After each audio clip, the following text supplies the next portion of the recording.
방금 누가복음 5장 33절부터 39절까지의 말씀을 근거로 새 술은 새 부대라는 제목으로 말씀을 전하려고 합니다. 유대인들은 많은 의식을 가지고 있었어요. 그래서 이제 일주일에 2번씩 금식도 하고, 물론 안식일을 철저하게 지켰고, 또 매월 초하루도 지키고, 또 이제 유월절이 있고 무교절이 있고 77절 오순절이 있고요. 그리고서 이제 7월 절기로서 나팔절, 속죄일, 또 초막절, 뭐 이런 많은 성경적인 절기가 있고, 또 유대인들이 자기네들의 경험을 통해서 절기를 만든 것도 있죠. 불임절 같은 경우와 또 성전을 이제 그 이방인들이 더럽혔어요. 그런데 그들을 쫓아내고 성전을 깨끗게 했을 때 이제 그것을 기념해서 수전절, 성전을 깨끗게 한 이제 그런 절기. 이런 많은 것들을 지켜왔습니다. 그런데 이제 그 바리새인들, 서기관들은 말할 것도 없고, 세례 요한을 따르는 사람들도 그런 걸 잘 지켰어요. 근데 예수님을 따르는 제자들이 이런 걸 잘 안 지키거든요. 그러니까 우리는 이렇게 금식도 하고 다 하는데 왜 예수님 당신의 제자들은 그렇게 아무것도 안 합니까? 했을 때에 예수님이 말씀하신 거거든요. 그래서 예수님께서는 뭘 말씀하시려고 하냐면 왜 하느냐는 거예요. 그래서 왜 이거를 모르고 신앙생활하면 안 된다는 것입니다.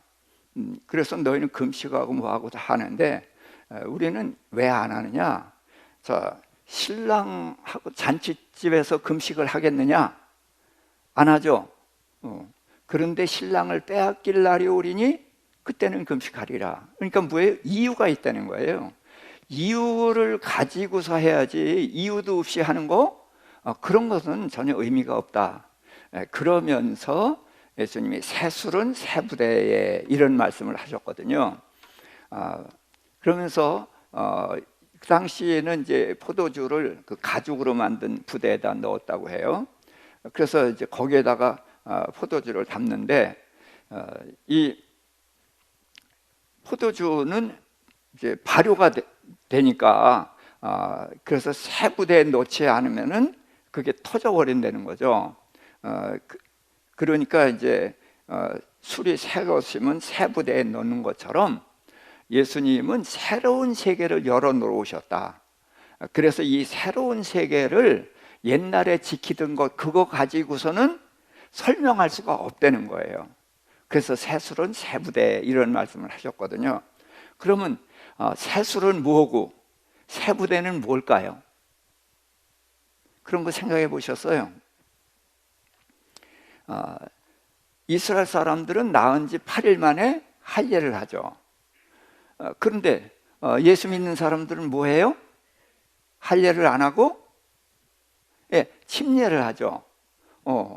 그럼 침례는 왜 해요? 그냥 예수 믿으면 하는 거니까 그건 침례가 아니라는 거예요. 아무리 물속에 들어갔다 나오고 해도 왜 하는지를 모르면은 그건 아는 것이 아니다. 그래서 새 술은 새 부대라고 했을 때에 우리는 왜 예수님은 새 부대를 만들고 거기에 새 술을 담으셨는지, 그것이 뭔지를 우리가 살펴보도록 하겠습니다. 첫 번째로 예수님이 만드신 새 부대는 침례입니다. 침례는 어떻게 하는 거죠? 물속에 집어넣는 거죠. 그래서 어떤 사람 물속에 집어넣어요? 예수님이 나를 살리려고 내 죄를 짊어지고 십자가에 죽으셔서 내 죄를 해결하셨다는 것을 믿는 거죠. 그게 침례, 물속에 잠기는 거예요. 물속에 집어넣는 것은 우리식으로 말하면 땅 속에 집어넣는 거예요. 근데 땅속에 집어넣다가 끄집어내면 사람이 살 수가 없으니까 물속에다 집어넣는 거죠. 그래서 장사 지낸 거예요. 근데 누굴 장사 지내요? 나를 장사 지내는데 내 속에는 두 사람이 있어요. 그렇죠? 옛사람과 새사람이 있는데 옛사람을 장사 지내는 것입니다. 근데 옛사람은 어딜 향해서 살아요? 세상을 향해서 사는 거예요. 그래서 이 세상을 향해 사는 사람은 장사 지내고, 그래서 물속에 집어넣는 건데 그 다음엔 내가 나오는 것이 아닙니다. 그것이 이제 이천수 목사님이 그걸 아주 확실하게 깨우치 주신 일이 있어요. 이천수 목사님이 침례탕에다 사람을 집어넣어 놓고 뭔 일이 있었는지 모르지만 그냥 나오신 거예요. 그냥 나오시니까 이 사람이 어떻게 해야 돼요? 아이고 숨차 그러고 나와야 되잖아요. 근데 그건 침례가 아니에요. 이분이 침례를 확실히 알았어. 내가 지금 뭐 한 거예요? 물속에 들어간 건? 죽은 거예요. 죽은 사람이 나와요? 못 나와요. 그러니까 그대로 있은 거예요. 숨은 차오고 그런데도 그대로 있은 거예요. 근데 이천수 목사님이 갑자기 생각이 나셔서 끄집어내주는 바람에 진짜 살아났죠. 그 바. 이게 진짜 침례예요. 근데 옛사람이 도로 산 것이 아니라 옛사람 장사 지낸 것이고 새 사람이 태어난 거예요.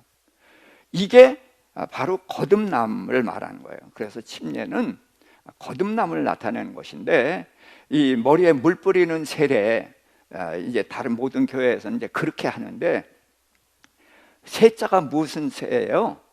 세수, 세탁, 씻는다는 거예요. 근데 죄를 씻는 거 그 정도 가지고 되는 게 아니에요. 죽고 사는 문제지 씻어 가지고 되는 문제가 아니란 말이죠. 그래서 물속에 집어넣고 끄집어내줄 때에 옛사람이 죽고 새사람이 살아나는 거죠. 그래서 이 새사람은 어딜 향해서 살아요? 하늘나라를 향해서, 하나님을 향해서 살아가는 거예요. 그래서 침례는 삶의 방향을 완전히 바꾸는 것. 그래서 옛사람이 죽고 새사람이 사는데, 문제는 옛사람이 죽으면 얼마나 좋아요. 근데 죽었어요? 안 죽었어요? 아주 쌩쌩하게 살아있잖아요. 자, 그러니까 내 안에 옛사람과 새사람인데 누가 형이에요? 옛사람이 형이죠. 그러니까 새사람이 이겨요? 못 이겨요? 못 이겨요. 그러니까 이 새사람을 고아처럼 버려두지 아니하고 성령이 오셨단 말이에요. 그래서 새사람이 옛사람을 이길 수 있어요? 없어. 근데 이기는 방법은 뭐예요? 성령의 도우심을 받으면 이길 수 있어. 어떻게 하면 성령의 도움을 받아요? 성령님 도와주세요. 그거 그렇게 말한다고 되는 게 아니라 성령의 도우심을 받는 것이 뭐예요? 기도하는 것이죠. 예. 그래서 주님, 내가 이 죄를 벗어버리려고 하는데 내가 번번이 넘어집니다. 주님, 나를 붙들어 주세요. 내게 힘 주세요. 나로 이기게 해주세요. 안 되면은 금식하면서 매달리면은 성령께서 도우셔서 죄를 버리고 옛사람을 이기게 해주시잖아요. 이게 바로 침례라는 것입니다. 자, 성경을 한번 보실까요? 자, 로마서 6장 3절입니다. 함께.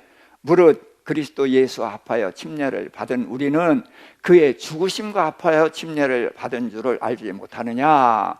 그래서 예수님이 십자가에 달려 죽을 때 예수님만 죽은 게 아니라 누가 죽었다?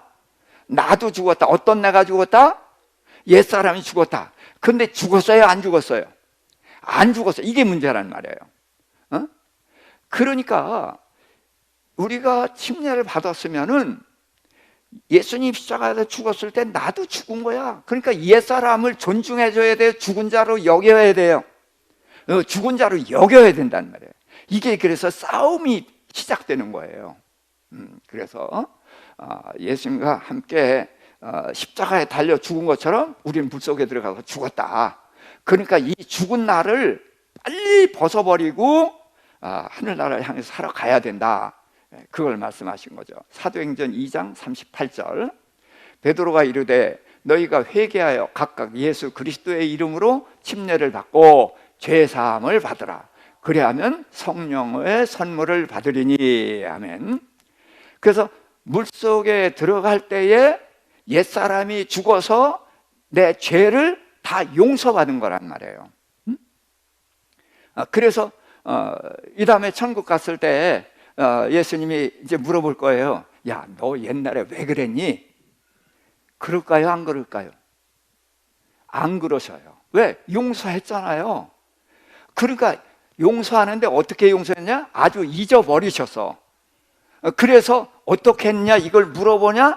안 물어보셔. 왜? 잊어버리셨으니까. 네. 그래서 이제 내가 싸워야 되는 거죠. 자, 그래서 물속에 들어갔을 때 예수님이 십자가에 달려서 죽으심으로 내 죄를 사했다는 것을 내가 이제 받아들여야 되는 거예요.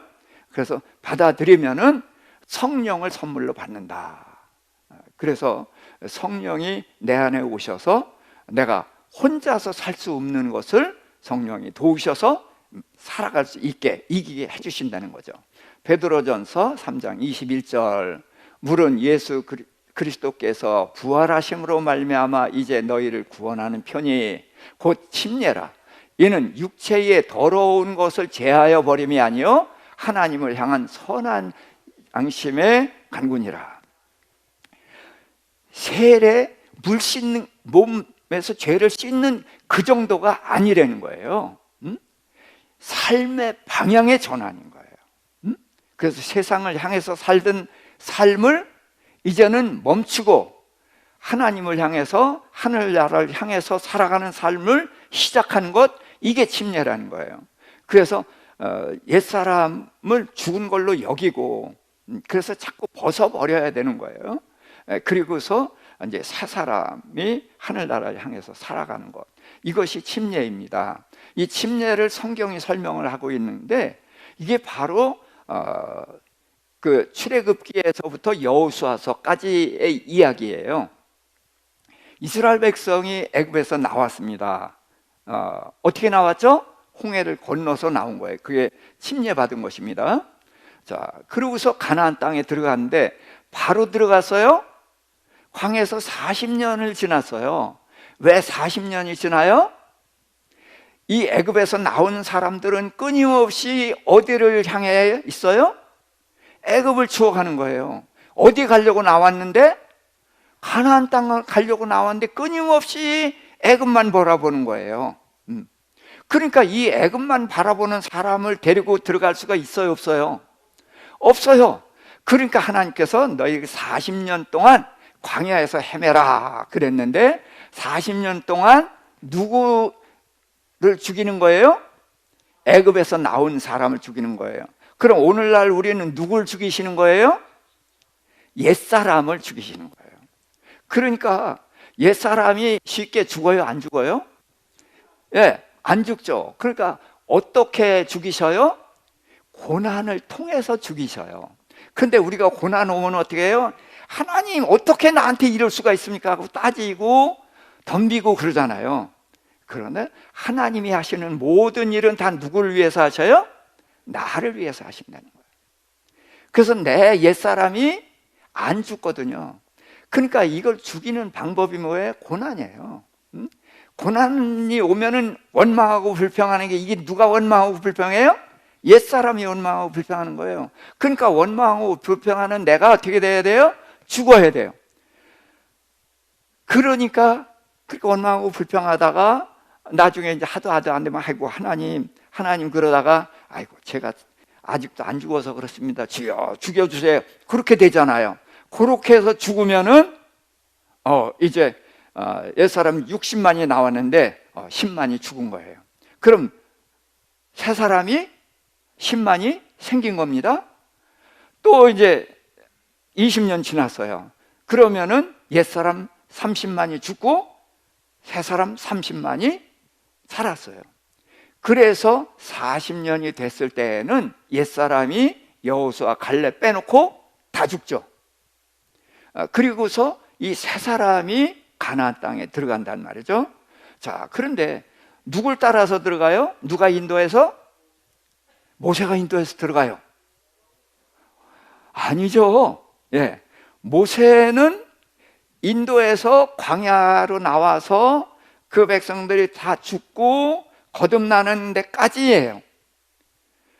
요단강을 건너는 것은 여호수아가 데리고 가서 그 땅을 정복하게 하거든요. 여호수아가 무슨 뜻이에요? 여호와께서 구원하신다. 예수가 무슨 뜻이에요? 여호와께서 구원하신다. 그래서 여호수아는 예수를 예표하는 인물이에요. 그래서 우리가 천국은 누구 따라 들어가요? 예수님 따라 들어가는 거예요. 그렇게 해서 옛사람이 죽고 새 사람이 가야 되는데 이 새 사람이 이게 못 이긴단 말이에요. 그래서 이제 하나님 성령을 보내주시고 이제 그랬는데요. 아무튼 우리는 죽고 거듭났다. 그래서 지금 어디를 가고 있다? 네, 광야를 가고 있는 거예요. 네. 광야에서 하나님이 먹을 걸 주시죠. 그러니까 광야에서 그들이 먹고 살 수가 없어요. 그런데 먹고 사는 것은 하나님이 주셨거든요. 그러니까 거기에선 만나를 주셨는데 지금은 그 말씀을 주신단 말이죠. 그래서 이제 거듭남. 자, 그 다음에 세종례인데 요걸 나중에 말씀을 드릴까 싶습니다. 성찬식을 먼저 하겠습니다. 자, 성찬식 같이 읽어볼까요? 마태복음 26장 26절부터 그들이 먹을 때에 예수께서 떡을 가지사 축복하시고 떼어 제자들에게 주시며 이르시되 받아서 먹으라 이것은 내 몸이니라 하시고 또 잔을 가지사 감사기도 하시고 그들에게 주시며 이르시되 너희가 다 이것을 마시라 이것은 제 사함을 얻게 하려고 많은 사람을 위하여 흘리는 바 나의 피 곧 언약의 피니라. 아멘. 자, 최후의 만찬입니다. 자, 예수님께서 이제 떡을 떼어서 주셨습니다. 근데 무슨 떡이죠? 떡에 이름이 있죠. 무슨 병? 무교병을 줬어요. 자, 무교병은 뭐가 없는 거예요? 누룩이 없는 거예요. 누룩은 뭘 예표해요? 죄를 예표해요. 그래서 예수님이 우리에게 주시는 것은 죄가 없는 양식을 주시는 것입니다. 그래서 이제 떡을 주시고 그 다음에 포도주를 주셨어요. 근데 떡에 대한 설명은 없고 포도주에 대한 설명을 하셨어요. 그래서 포도주가 뭐예요? 나의 피다. 무슨 피? 언약의 피. 그래서 많은 사람의 죄사함을 얻게 하려고 흘리는 피다 그랬어요. 그래서 피는 성경에서 뭘 예표하죠? 생명을 예표합니다. 이 생명으로 뭐를 씻어요? 예, 죄는 생명으로 씻는 거예요. 그래서 우리의 죄를 옛날에 제사에서는 뭘로 씻었어요? 송아지나 양의 피로 씻었어요. 그래서 예수님을 양이라고 하죠. 무슨 양? 어린 양. 누구의 어린 양? 하나님의 어린 양. 그 앞에 뭐 하는 어린 양? 그렇죠. 그렇게 얘기를 해야지. 다 같이 세상 죄를 지고 가는 하나님의 어린 양. 그래서 예수님이 침례 요한에게 침례를 받으셨어요. 왜? 예수님도 회개해야 되는 게 있어서요? 아니에요. 자, 백성들이 침례 요한에게 와서 죄를 고백하면은 침례를 줘서 보냈어요. 그래서 세상 사람들이 죄를 고백했는데, 자, 요한의 아버지가 누구예요? 사가랴. 직분이 제사장. 그러니까 요한도 직분이 제사장이에요. 제사장은 뭘 해요? 죄를 사하는 일을 해요. 그런데 백성들이 죄를 고백하면 침례 줘서 보냈어요. 해결됐어요? 안 됐어요? 안 됐어요. 뭐가 없어요? 그들이 뭘 데려와야 돼요? 양을 데려갔는데 맨손으로 왔잖아. 맨손으로 보냈잖아. 죄가 해결됐어요? 안 됐어요? 안 됐어. 그런데 예수님이 뭐예요? 이름이 양. 무슨 양? 하나님의 어린 양. 뭐 하는 어린 양? 세상 죄를 지고 가는 하나님의 어린 양. 세상 죄가 어디 있어요? 지금 백성들이 세례 요한에게 와서 죄를 고백하고 갔죠. 그러니까 세상 죄를 누가 가지고 있어요? 지금 요한이 가지고 있어요. 근데 하나님의 어린 양, 세상 죄를 지고 가는 하나님의 어린 양이 왔으니까 그에게 침례를 줄 때 예수님이 그 죄를 넘겨받으셨죠. 그래서 예수님이 세상 죄를 짊어지고 십자가에 달려 죽으실 때에 그것을 믿는 사람의 죄는 사함을 받는단 말이에요. 그래서 예수님의 피로 죄의 씻음을 받고 생명을 얻은 거예요. 어떤 생명? 거듭난 생명. 자, 우리에게 생명 둘인데 옛사람은 어디서 왔어요? 어디서 왔어요? 흙에서 왔어요. 그래서 어디로 가요? 흙으로 가요. 근데 뭘 먹어요? 흙을 먹어요. 오늘 아침에 뭐 드셨어요? 다 흙 먹었어요. 그 재료가 뭐예요? 전부 흙이잖아요. 그렇죠? 그래서 흙에서 왔다 흙을 먹다가 흙으로 돌아가는 것이 우리였어요. 그런데 예수 그리스도의 피로 거듭났단 말이에요. 근데 거듭났는데 어디서 났어요? 이것도 땅에서 났어요? 하늘에서 났어요. 그럼 하늘에서 났으면 어디로 가요? 하늘로 가요. 근데 하늘에서 나서 하늘로 가는데 이것도 생명이니까 뭘 먹어야 되죠? 그럼 땅의 음식 먹어갖고 돼요? 안 되죠. 그래서 예수님이 내 피를 마시고 내 빵을 먹으라 그러면 이것이 내 살이다 그랬거든요. 자, 요한복음 6장 53절부터 55절입니다. 예수께서 이르시되 내가 진실로 진실로 너에게 이르노니 인자의 살을 먹지 아니하고 인자의 피를 마시지 아니하면 너희 속에 생명이 없느니라. 내 살을 먹고 내 피를 마시는 자는 영생을 가졌고 마지막 날에 내가 그를 다시 살리리니 내 살은 참된 양식이요 내 피는 참된 음료로다. 그래서 예수님의 피와 살을 먹고 사는 거예요. 자, 그런데 피는 우리 죄를 사함 받죠. 그래서 지금도 또 죄를 짓잖아요. 그럼 예수님께 죄를 고백하고 그러면 씻음을 받고 깨끗해져요. 그럼 예수님의 살이 뭐냐는 거예요. 요한복음 1장 14절에 보니까 말씀이 육신을 입고 세상에 오셨거든요. 그래서 예수님의 몸은 뭐예요? 말씀이에요. 그러니까 우리가 예수님의 피로 깨끗해지고 생명을 얻었어요. 그럼 이 생명은 자라야 되죠. 그럼 그냥 자라요? 먹어야 자라죠. 그러니까 먹는데 피로 재씻음 받는 거예요. 피로는 자란다고 할 수가 없어요. 뭘 먹어야 돼요? 예, 말씀을 먹어야 자란단 말이에요. 근데 말씀은 크게 둘로 나눠요. 젖이 있고 단단한 음식이 있습니다. 젖이 뭡니까? 젖은 그냥 엄마가 젖 물려주면은 입 대고 빨기만 하면 되죠. 수고할 필요가 있어요, 없어요? 없어요. 이게 주 예수를 믿으라. 그러면 너가 내 집 구원을 얻으리라. 그래서 침례받고 구원을 얻은 것이 이게 뭐예요? 젖이에요. 그러면서 하나님의 사랑을 알게 하고 병도 고쳐주시고 기도하면 들어주시고 그러는데 대부분 땅의 것을 들어주셔요. 그렇죠? 우리가 땅의 것을 가지고 기도하고 주신단 말이에요. 뭐예요? 젖을 먹는 거예요. 그런데 장성한 자는 단단한 음식을 먹어야 되거든. 그래서 복음과 함께 뭣도 받으라? 고난도 받으라. 이게 단단한 음식이에요. 우리가 말씀대로 사는 것이 쉽습니까? 어렵습니까? 어렵다는 거예요. 그러니까 이게 단단한 음식이에요? 젖이에요? 단단한 음식이에요. 그러니까 단단한 음식이니까 우리가 안 먹으려고 하는데 안 먹으면 잘하지 않잖아요. 우리 아이들이 안 먹으려고 그러니까 어떻게 해요? 이렇게 가지고 쫓아다니잖아요. 포먹이잖아요. 왜? 잘하라고. 근데 우리는 쫓아다니면서 포먹이는 사람이 없으니까 우리는 안 먹고 안 자라고 있는 거 아니에요? 이것이 우리의 문제죠. 아닙니까?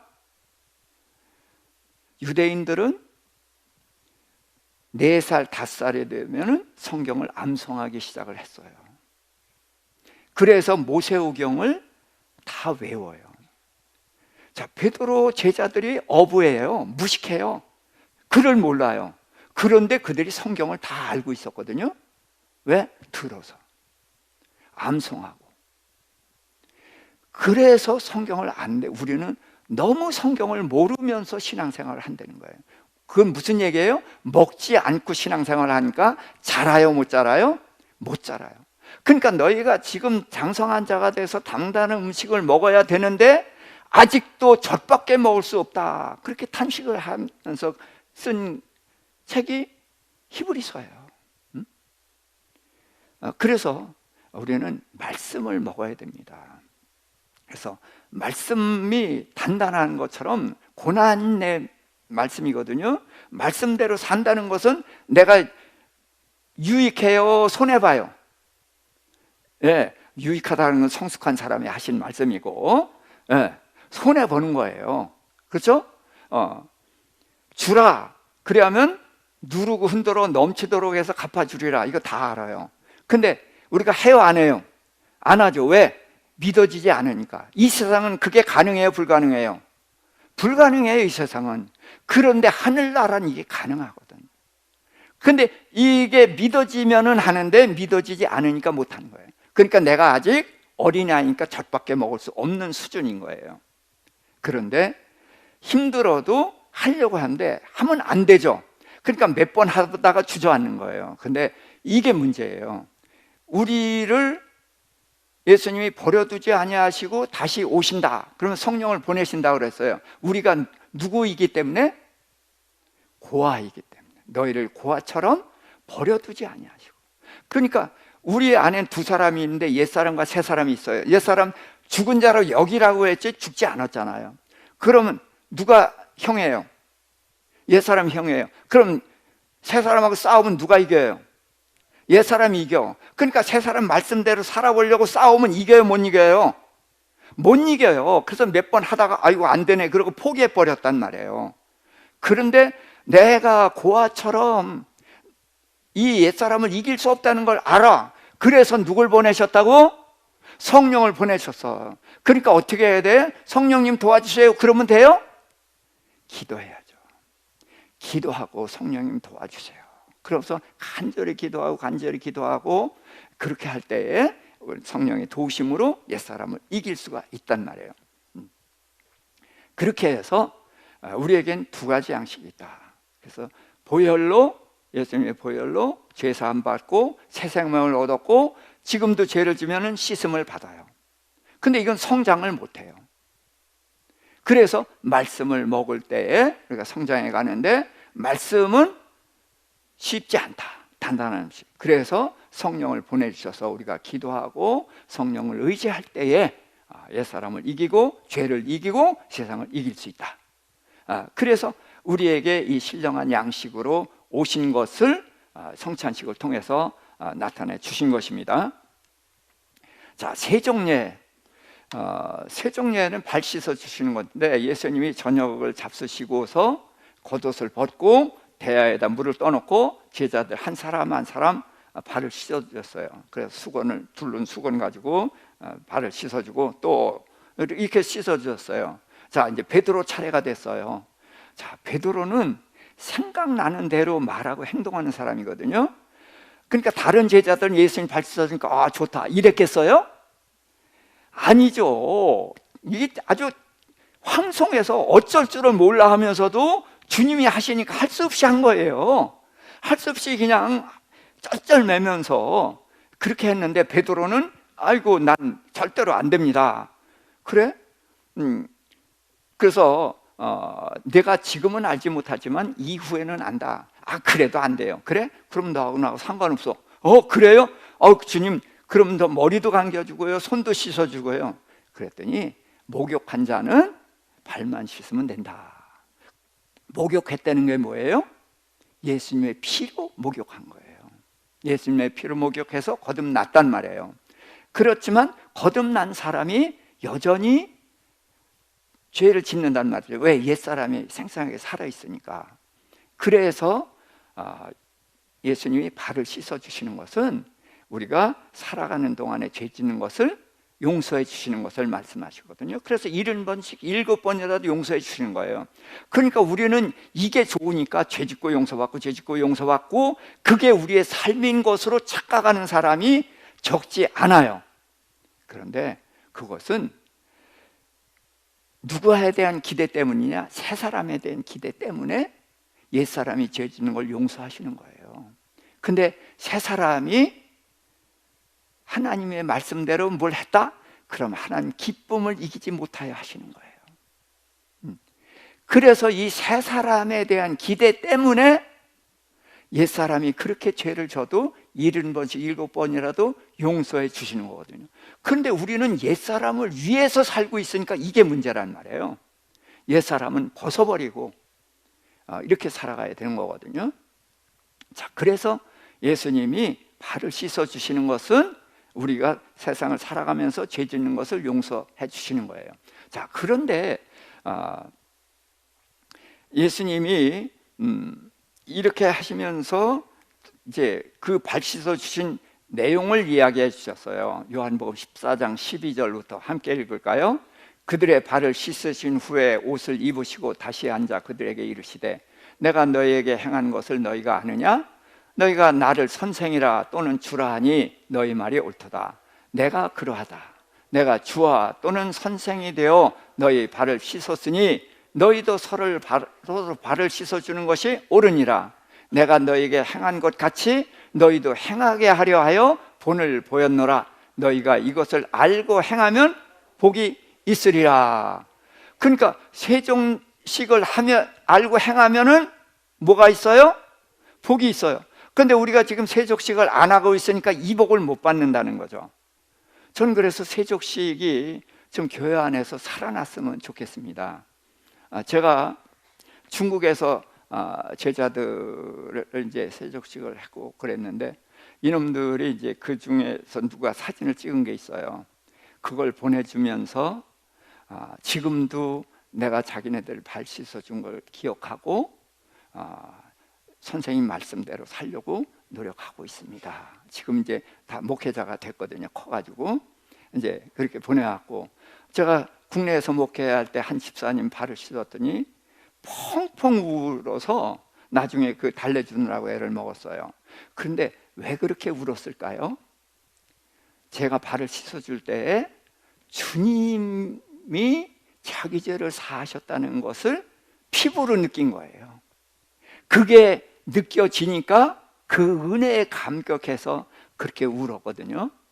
그런 것처럼 의식은 뭐예요? 내용을 담는 겁니다. 그래서 세족식은 뭐냐? 섬김입니다. 섬김이고 죄사함인데, 자, 예수님 뭐라고 했어요? 나는 너희의 선생이고 주다. 왕이란 말이에요. 그러면 당연히 종들인 우리가, 백성인 우리가 섬겨야죠. 그러나 이분은 우리를 씻어줌으로 인해서 본을 보이셨다는 거예요. 그래서 큰 자가 작은 자를 섬기는 것이 이게 사랑의 세계입니다. 자, 사랑의 공동체가 어디예요? 가정이에요. 그래서 가정은 부모가 자녀들을 섬기는 것이고, 또 형이나 누나가 동생들을 보살펴 주는 것, 이게 사랑의 공동체잖아요. 그것이 바로 교회인 것입니다. 그래서 큰 자가 작은 자를 섬겨야 되는데, 지금 우리는 점차 이 교회의 직분이 좀 계급같이 좀 그렇게 약간 그 세속적인 것이 섞여 들어온 것 같아요. 그래서 목사가 얘기하면 가장 낮은 자가 돼야 되죠. 그리고 그 다음에 장로님, 그 다음에 권사님, 집사님, 그렇죠? 그래서 이런 체계로 섬겨야 되고, 교회에서 그럼 누가 왕이에요? 새신자가 왕인 거예요. 그렇죠? 예. 그렇게 되는 것이 교회인데, 그걸 알고는 있으면서도 은연중에 이게 목사가 이렇게 올라가고 직분을 가지면은 목이 뻣뻣해지고, 이런 현상이 나타납니까? 안 나타납니까? 나타나고 있어요. 그래서 우리는 이 세족식을 행해봤으면 좋겠어요. 우선 가정에서 할 수 있기를 부탁을 드립니다. 우리 권사님들, 장로님들, 자식을 불러놓고, 물론 손주도 다 이렇게 해놓은 다음에 자식의 발을 씻어줘 보세요. 자, 예수님이 발을 씻을 때 겉옷을 벗었거든요. 근데 발을 씻고 났으니까 땀나죠. 더운데 겉옷을 입어요. 왜? 예의를 차리시는 거예요, 제자들에게. 그 더운데도 겉옷을 차려 입으시고 그러고서 이 말씀을 주셨단 말이에요. 그래서 큰 자는 작은 자를 섬기는 것이고 종이 되는 것입니다. 이 삶의 원리, 이것이 사랑의 나라의 특성입니다. 이 특성이 무너지니까 행복합니까? 행복하지 않아요. 가정에서 힘 있는 자가 힘없는 자를 섬기는 이것이 제바로 굴러갈 때 행복한 가정인 거예요. 근데 가정에서도 힘의 논리가 형성이 되죠. 형제들이 장성한 다음에 출세했거나 돈이 있거나 그런 형제가 서열을 앞서고 올라가죠. 그거는 가정이 아닙니다. 요셉이 총리가 된 다음에 형들이 굉장히 두려워했어요. 그래서 아버지가 계시니까 그런데 아버지가 죽으니까 형들이 이제 요셉이 복수할까 봐 두려워했어요. 그럴 때 요셉이 눈물을 흘리면서 얘기했어요. 내가 형님들과 형님들의 자녀들을 내가 잘 섬기겠습니다. 그게 큰 자예요. 요셉은 그 형들을 위해서 섬기는 것입니다. 정말 큰 자거든요. 집에 있을 때 그랬어요. 집에 있을 때 형들을 우습게 알았잖아요. 꿈자랑하고. 그러나 하나님의 손에 의해서 만들어진 요셉은 하나님이 나를 만드셨다는 걸 알아요. 그러니까 내가 나를 높이겠어요? 높이지 못하죠. 하나님이 나를 만드셨으니까 나를 뭐 하라고? 섬기라고. 그래서 백성들이 굶어 죽지 않게 섬기고 형님들을 섬기고 그렇게 했던 것입니다. 자, 그래서 우리는 이 섬김, 그래서 저는 구역에서도 한번 그런 걸 해보시고 그 주일학교나 학생부 또 청년부 이런 조그만 데서는 방과후 학교는 우리 이제 그 집사님이 하든지 아니면 제가 하든지 몇 안 되니까요. 그렇게 해서 세종식을 시도해 보시길 부탁을 드립니다. 그렇게 해서 세종식을 실제로 하게 되면은 놀라운 반응이 나오게 돼 있어요. 왜? 부대에 들어있거든요. 그래서 이 부대를 버리면 안 돼요. 부대가 없으면 내용을 담을 수가 없어요. 그래서 구약은 대부분이 이런 부대 속에 담긴 거였어요. 근데 유대인들은 이 껍데기만 지켰단 말이에요. 그래서 예수님이 오셔서 한 게 뭐냐? 이 뚜껑을 열고 껍데기를 깨고 속에 있는 내용을 드러냈단 말이에요.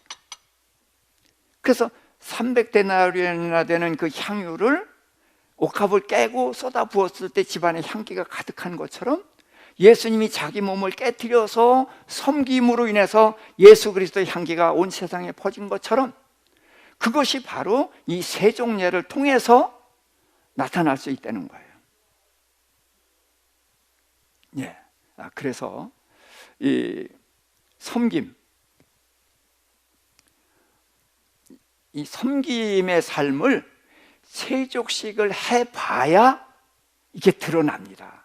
그냥 머리로만 알지 마시고 꼭 가정에서 세족식을 손주들이 있으면 손주들 앞에서 딸이나 아들을 씻어주세요. 그리고 이 딸이나 아들이 손주들, 자기 자식들을 씻어주게 해보세요. 그렇게 하고 거기서 기도하게 되면은 그 하나님의 사랑이 그 자리에 이렇게 부어지는 그런, 그래서 이것을 알고 행하면 복이 있으리라 분명히 그랬잖아요. 그래서 우리는 세족식을 꼭 할 수 있기를 부탁을 드립니다. 자, 주일에 대해서 좀 말씀을 드리겠습니다. 성경은 안식일을 지켜왔단 말이에요. 그런데 우리가 주일을 지키니까 왜 안식일에서 주일로 갔는지 이거를 이제 모르는 분들이 굉장히 많아요. 그래서 이제 대개는 알죠. 예수님이 부활하신 날을 기념하는 거다. 그래서 그날이 이제 안식구 첫날이라는 말로 나옵니다. 그런데 이것은 이런 것입니다. 구약에서 예수 그리스도의 이 부활을 설명한 게 있어요. 그것이 이제 초실절이라고 레위기 13장에 보면은 곡식을 봄에입니다. 보리 밀을 이제 한 단을 베면은 그걸 제사장에게 가져와요. 그럼 제사장이 그걸 요제로 흔듭니다. 그래서 요제로 흔드는 것은 하나님께 드리는 거예요. 소유권을 하나님께 넘기는 것입니다. 그래서 대개 하나님께 드리는 것은 태워서 드리잖아요. 그럼 연기로 하나님이 받으시는 거예요. 그런데 요제로 흔드는 것은 태우거나 죽이지 않고 그대로 흔들어요. 그러면 소유권이 하나님께 넘어간 거예요. 그래서 제사장에게 주는 것은 11조를 어떻게 하냐면 11조를 요제로 흔듭니다. 그러면 소유권이 하나님께 넘겨진 거예요. 그러면은 11조는 내 손을 떠나서 하나님께 된 거예요. 근데 하나님이 누굴 주라고 하는 거예요? 레위인에게 주라고 하는 것입니다. 그럼 레위인이 또 11조를 흔들어요. 그럼 그 11조는 누구한테 주는 거예요? 그건 제사장에게 주는 것입니다. 제가 제사를 드렸어요. 근데 앞가슴과 우측 뒷다리는 요제로 흔듭니다. 그럼 이건 소유권이 하나님께 넘어간 거예요. 근데 이건 누굴 줘요? 제사장에게 줘요. 자, 그래서 제가 선교사로 나가 있으면은 많은 분들이 후원하고 교회를 후원합니다. 그래서 제가 이제 저한테 선교한금 하신 분들에게 감사 편지도 하고 그러지만, 자, 그럼에도 불구하고 이 경계선은 제가 지키려고 애를 씁니다. 많이 보내신 분이 있고 적게 보내신 분이 있잖아요. 그럼 저도 모르게 차별이 됩니까? 안 됩니까? 이게 돼요. 이게 돼요. 근데 그게 되는 것이 뭐예요? 이게 나예요. 근데 그 나의 생각대로 하는 것은 뭐예요? 이게 육체를 따라 하는 거예요. 그러니까 어떻게 해야 돼? 기도해야 돼요. 그래서 이것을 그분은 하나님께 드린 거고 하나님께서 내게 주셨다. 이렇게 받을 때에 내가 사람에게도 감사하지만 사람에게 매이지 않을 수가 있다는 거예요. 예, 이게 참 중요한데 선교사들이 이거에서 자유롭지 못해요. 많이 하시는 교회, 많이 하는 그 성도들에 대해서 더 많이 이렇게 예우를 하게 되거든요. 그렇게 되면 사람의 종이 될 위험성이 있습니다. 자, 그런 것처럼 흔들면 하나님께 드리는 건데, 첫 이삭을 흔들고서 그날을 기준으로 해서 오순절에 성령이 오십니다. 그럼 첫 이삭을 이 안식일 이튿날에 흔들거든요. 이것이 바로 예수님의 부활을 나타내는 거예요. 그럼 왜 안식일 이튿날 흔드느냐? 일주일은 하나님이 창조의 완성입니다. 6일 동안 창조하고 일곱째 날 하나님이 안식하시고 이 날을 거룩하게 하시고 이 날을 복되게 하셨어요. 거룩은 다르다고 그랬죠? 뭐와 달라요? 6일과 다른 게 거룩이에요. 6일 동안은 자기를 위해서 일했어요. 근데 일곱째 날은 자기를 위해서 하던 일을 멈추는 것, 이게 거룩입니다. 그리고 일곱째 날은 뭐하냐? 나를 위해서 천지를 지으신 하나님께 예배하는 날, 또 애굽 땅 종되었던 데서 구해내신 그 하나님께 예배하는 날. 그러니까 하나님은 나를 위해서 일하시는 분이에요. 창조서부터 모든 일을 나를 위해서 하시는 그 하나님을 예배하는 날이 안식일이라는 말이죠. 그래서 이 날은 6일과 다르게 6일 동안은 나를 위해서 살았는데 일곱째 날은 하나님을 바라보는 삶을 사는 거예요. 이게 창조의 완성인데 사람이 죄를 졌잖아요.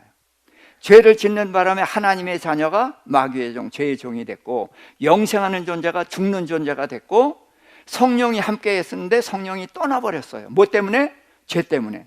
그래서 사람이 죄를 짓자마자 하나님 누굴 보내시겠다? 여자의 후손을 보내시겠다. 그래서 여자의 후손 예수님이 십자가에 달려 죽으셨어요. 뭐 때문에? 죄 때문에. 예, 죄를 하려고 십자가에 달려 죽으셔서 부활하신 날이 주일이거든요. 그래서 주일을 제8일이라고 하는 것입니다. 8일. 자, 일주일은 7일이에요. 한 달은 30일이고. 그러니까 8일은 없는 거예요. 근데 없는 8일이 생겨난 거예요. 자, 부활이 이 세상에 있습니까? 없습니까? 없어요. 근데 예수님이 제1호로 부활하셨죠? 그러니까 이거는 하늘나라의 일이 시작된 거예요. 예, 하늘나라가 시작된 거예요. 그것이 바로 안식 후 첫날입니다. 이것은 세상 일이 아니에요. 여기서부터 하늘나라가 시작이 됐고, 오순절에 성령이 오시고 3,000명이 예수를 믿었어요. 여기가 진짜 하나님의 나라가 시작된 거예요. 그래서 주일은 안식일이 죄 때문에 깨진 것을 예수님이 십자가에서 다 해결하셔가지고 하늘나라를 다시 시작한 날이 주일이다. 그리고 그날을 기점으로 해서 오순절에 성령이 임하셔서 교회가 시작이 됐고 하늘나라가 시작이 됐고, 네, 그렇게 돼서 이제 하늘나라가 시작이 된 거다. 그래서 그날이 주일인 것입니다. 그래서 안식일의 내용을 대부분 가져와요. 하나님께 예배드리는 날로. 그렇지만 안식일은 죄로 인해서 무너졌어요.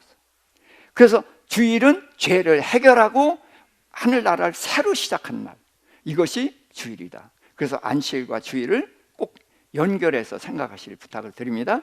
그래서 안식 후 첫날입니다.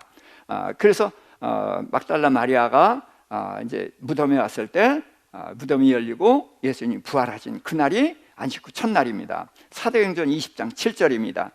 그 주간의 첫날에 우리가 떡을 떼려 하여 모였더니 바울이 이튿날 떠나고자 하여 그들에게 강론할세 말을 밤중까지 계속하며, 자, 사도 바울이 말씀을 길게 전하니까 3층 다락에 앉았던 누구죠? 투기고가 졸다가 떨어졌어요. 그래서 죽었어요. 죽었는데 살렸죠. 근데 투기고가 무슨 뜻? 행운.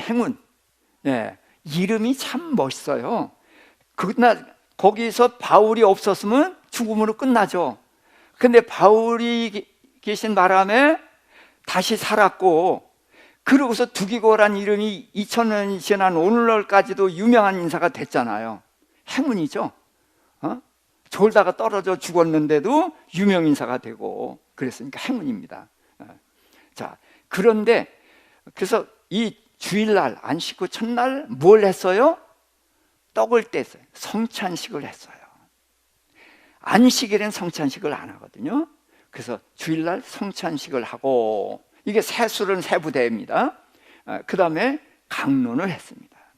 그래서 강론이라는 것은 저처럼 일방적으로 설교하는 것하고는 좀 달라요.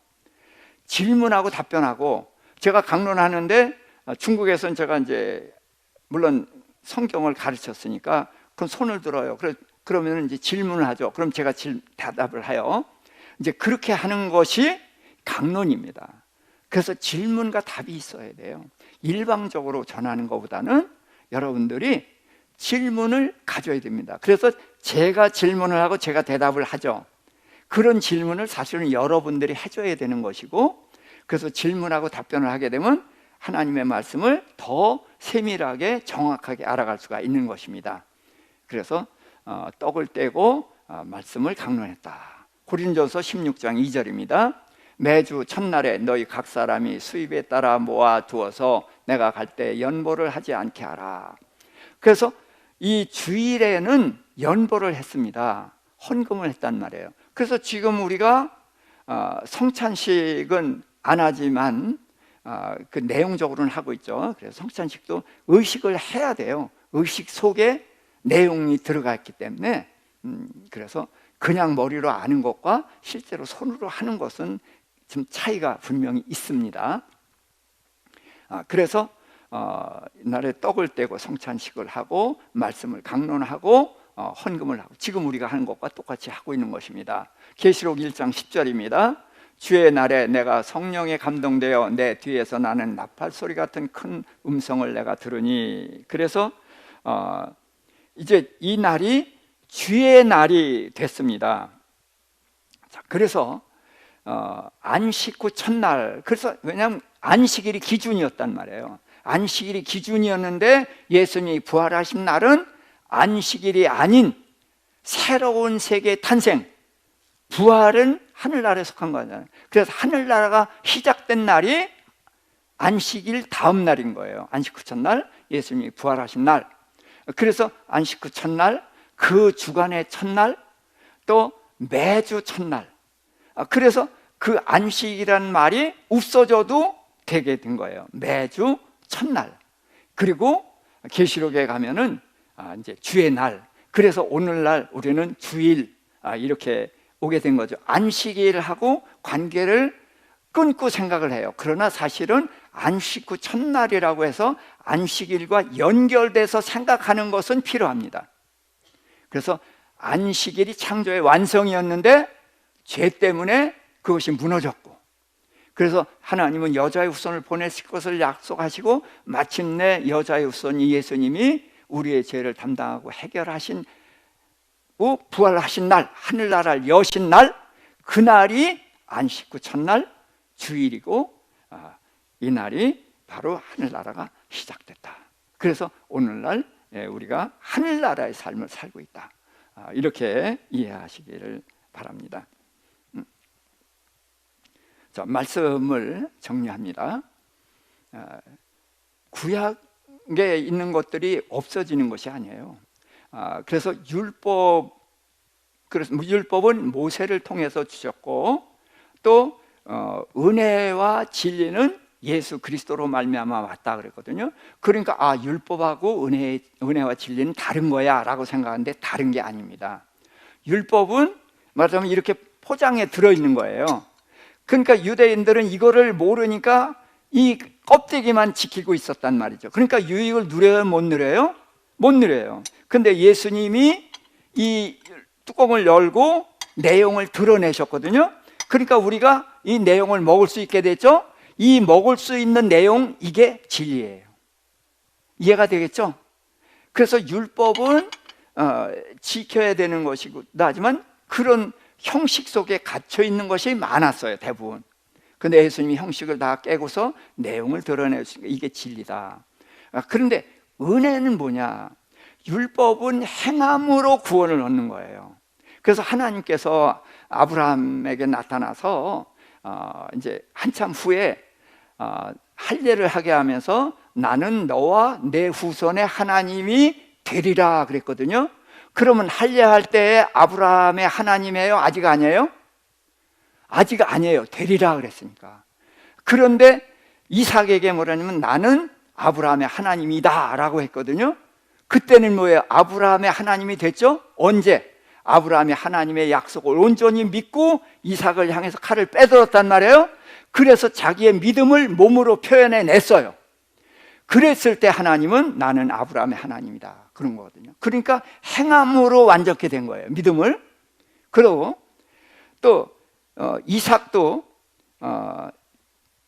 그 에서만 사랑해서 에서를 축복하려고 했잖아요.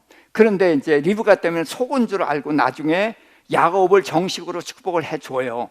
그래서 아브라함에게 허락하신 복, 그래서 땅과 후손의 이야기를 넘겨줬어요. 그랬더니 가다가 베델에서 돌베개고 잘 때 하나님이 뭐라고 하시냐면 나는 아브라함과 이삭의 하나님이다 그러죠. 왜? 이삭이 비로소 하나님의 뜻을 받아들였거든요. 그러니까 이삭의 하나님이라고 하고, 그러고서 이제 모세나 이런 데 그 후에 출애굽기나 이런 데 보면 뭐예요? 하나님, 누구의 하나님? 아브라함의 하나님, 이삭의 하나님, 야곱의 하나님, 이렇게 된단 말이에요. 그러니까 처음부터 그들의 하나님 아니에요. 그들이 하나님의 약속을 온전히 믿었을 때에 그들의 하나님이 되신 거거든요. 이게 율법이에요. 그런데 우리는 온전히 믿어서 하나님의 자녀가 된 게 아니라 예수님이 내 죄를 위해서 죽으셨대. 그 말이 그럴듯하기도 하고 아닌 것 같기도 하고 그러면서도 침례받은 분, 그런 분 없어요? 완전히 믿어서 침례받으셨어요? 그렇게 믿었거나 믿어야지라고 했거나 그걸 하나님은 은혜로 받으셔요. 믿음으로 인정하셔요. 그래서 하나님의 자녀로 삼으셔요. 거듭난 거예요. 그러니까 이게 뭐예요? 은혜인 거예요. 그래서 하나님의 자녀로 거듭났으니까 이제 출생했으니까 끝이 아니라 시작인 거죠. 구약은 하나님 말씀대로 살아서 꼭대기에 올라가야 끝이에요. 그래야 나는 그의 하나님이 되는 거예요. 그러나 신약은 내가 태어나자마자 하나님의 은혜로 하나님이 나의 하나님이신 거예요. 근데 이건 끝이 아니라 시작이다. 그러니까 우리 애가 끊임없이 성장해가지고 자라갈 때 그렇게 해서 우리를 천국에 데려가려고 하시는 것이죠. 그렇게 해서 주일은 안식일과 이런 관계가 있다. 이렇게 정리를 했습니다. 자, 기도하십시다.